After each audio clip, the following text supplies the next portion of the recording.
નમસ્કાર, શ્રી કૃષ્ણ જનસહાયક ટ્રસ્ટમાં તમારું સ્વાગત છે. છોટાઉદેપુર જિલ્લાની અંદર શ્રી કૃષ્ણ જનસહાયક ટ્રસ્ટ ચાલે છે. તેમાં સુખ દુઃખના પ્રસંગની અંદર સહાય સેવા આપવાનું કામ કરતું આ ટ્રસ્ટ અહીંયા ચાલે છે. તેમાં પાવીજેતપુર તાલુકાના આંબાલક ગામની અંદર કુલ 23 બહેનોનું જૂથ સંગઠન ચાલે છે. તેમાં રેખાબેન ચંદ્રસિંહભાઈ આ મંડળના સભ્ય તરીકે સભાસદમાં જોડાયેલા છે. તેમાં એમના છોકરાનું ધવલકુમારનું લગ્ન તારીખ 31/3/2025ના રોજ હસ્તમેળાપ રાખેલ છે. તેમાં એમને શ્રી કૃષ્ણ જનસહાયક ટ્રસ્ટ તરફથી એમને તારીખ 29/3/2025ના રોજ 20,000 રૂપિયા ચેક પેમેન્ટ દ્વારા દાન આપવામાં આવે છે, જે અમારા શ્રી કૃષ્ણ જનસહાયક ટ્રસ્ટ તરફથી ફાળવવામાં આવે છે. Thank you.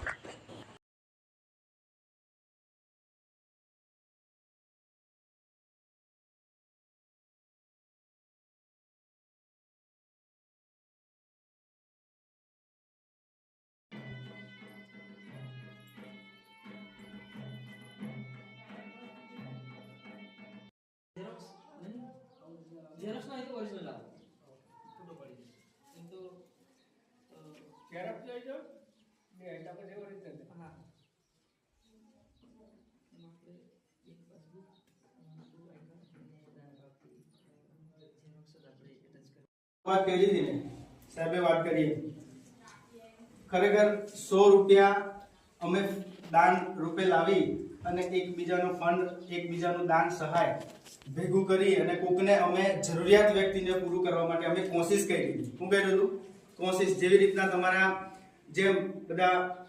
મારું નામ ઉષાબેન સુંદરભાઈ, અમારું ગામ આંબાલક. અમારા ગામમાં કુલ 23 બહેનો આ ટ્રસ્ટમાં જોડાયેલ છે. તેમાં રેખાબેન ચંદ્રસિંહભાઈ આ મંડળમાં સભ્ય તરીકે જોડાયેલ છે. તો એમના છોકરાના લગ્ન તારીખ 31/3/2025ના રોજ હસ્તમેળાપ રાખેલ છે.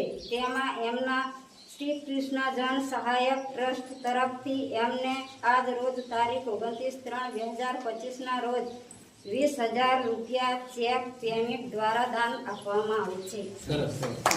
આવી રીતના કામગીરી કરી રહ્યા છે. તેમાં આપણા વિસ્તારની અંદર જે આપણા અંદરમાં આવતા જે સભાસદના જે ગામડા છે એમાં અવારનવાર આવી રીતના શુભ ને અશુભ પ્રસંગો આવે છે, જેમાં આપણે એકબીજાની મદદગારી રૂપે એમને 100 રૂપિયા ફંડ દાન આપી આપણે એકબીજાને મદદરૂપ થતા હોય છે.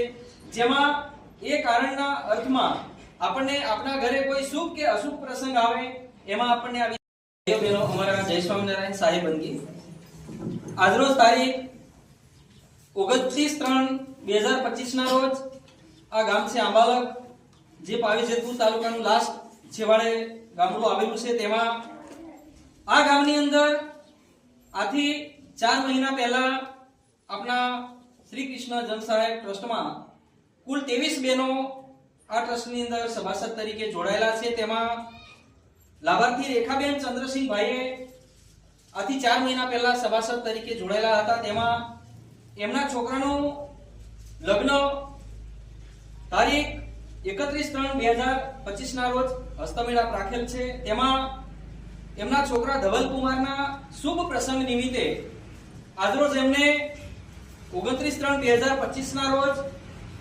શુભ કાર્ય પ્રસંગ અનુરૂપ એમને 20,000 ઘણા વર્ષોથી પરિચિત હતા અને આજ નિમિત્તે પણ છીએ. પરંતુ અમે જે જોડે કામકાજ કરતા હતા એમાંથી અમે થોડા પરસ્પરસ ભેગા નતા થતા, પણ સતો અમારા બોરા ડુંગળી ભેગું થવાનું થયું. તેમાંથી જે દિલીપભાઈ એમને વાત કરી કે ભાઈ આપણે જે ટ્રસ્ટ છે એ ટ્રસ્ટની અંદર આપણે જે સભ્ય તરીકે જોડાઈએ તો જોડાવાથી પાછળ આપણે કોઈ પરિવારને મરણ પ્રસંગ કે શુભ પ્રસંગે કાં તો કોઈ માણસ એવો હોય કે જેને ખાવા માટે તકલીફ પડતી હોય તો તેને પણ અમે અનુદાન તરીકે મદદ કરીશું ટ્રસ્ટ. આવી વાત સાંભળવાથી એક વિચાર એવો કર્યો કે ભાઈ મેં મારા ગામની અંદર પણ 8-10 બહેનોને કેમ નહીં જોડી શકું.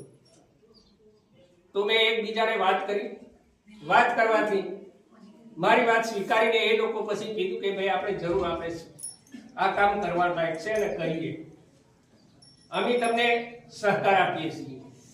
આવી વાત કહેવાથી તાત્કાલિક એક જ દિવસની વાર કે 2025 ની અંદર સભ્ય તરીકે જે 1100 રૂપિયા સભ્ય ફી આવે છે, હવે આપણે 2024 ની છેલ્લી આખર તારીખોની અંદર 28 તારીખની અંદર આપણે તાત્કાલિક જોડાયા.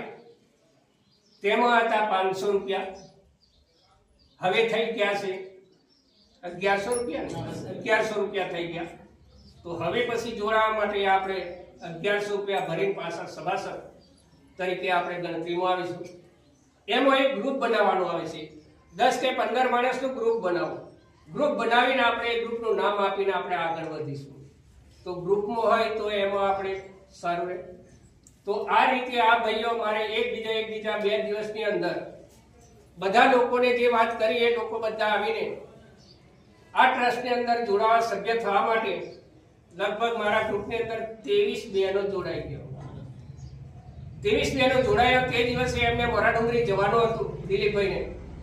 સતત દિલીપભાઈને મેં કીધું કે દિલીપભાઈ મોરા ડુંગરી તો જાઓ, પણ મારા ગામની બહેનો લગભગ મેં કીધું 15-20 બહેનો જોડાય છે, તો તમે એક કામ કરો, થોડો ટાઈમ લઈ મારા ગામ પર આવો, પછી આપણે જઈએ મોરા ડુંગરી.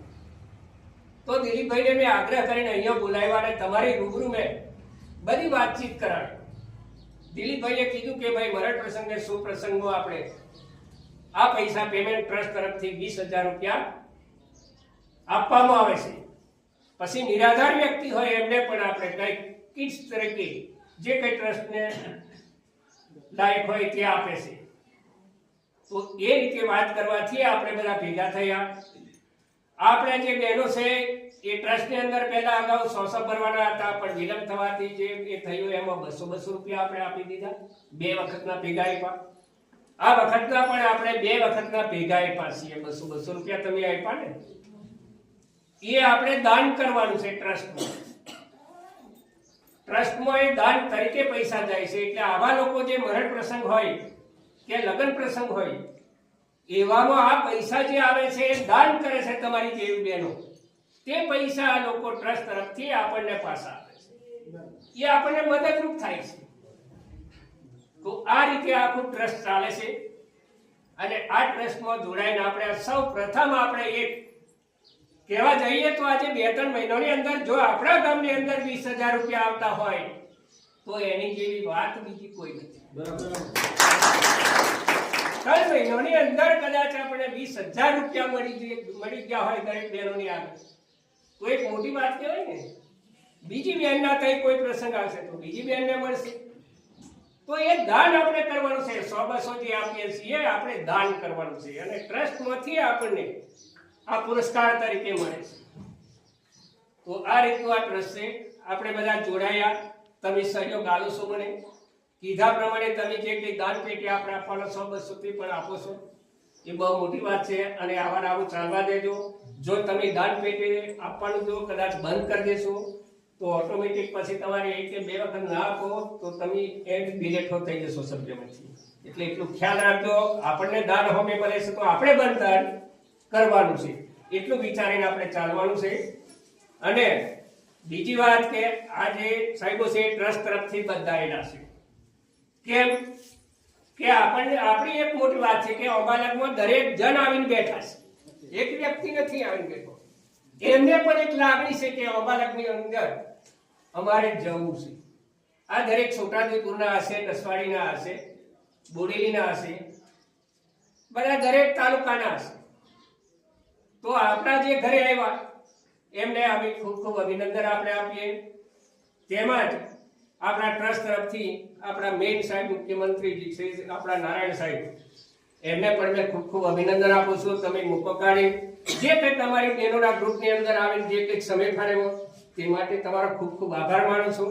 તેમજ અમારા દિલીપભાઈ છે જે સહયોગી માણસ છે, એ માણસ પણ આપણે જે કંઈ કીધા પ્રમાણે આવીને બેઠા અને આપણી વાતને માન્ય રાખીને આજે આપણને સમયસર જે કંઈક આપણને 20,000 ચેક પેટી જે દાન મળ્યું છે એમાં મોટી વાત છે. તેમજ આ મારા ભાઈઓ જે છે એ ભાઈઓ પણ આપણા ટ્રસ્ટની અંદર જોડાયેલા જ છે અને એમની જેવું કામ પણ કરે છે. તો આ સૌને મારા ખૂબ ખૂબ અભિનંદન છે. અને હવે ફરી પાછા જો કદાચ કોઈ મોકો મળશે તો જરૂર તમને અમે બોલાવીશું. જય હિન્દ, જય ભારત.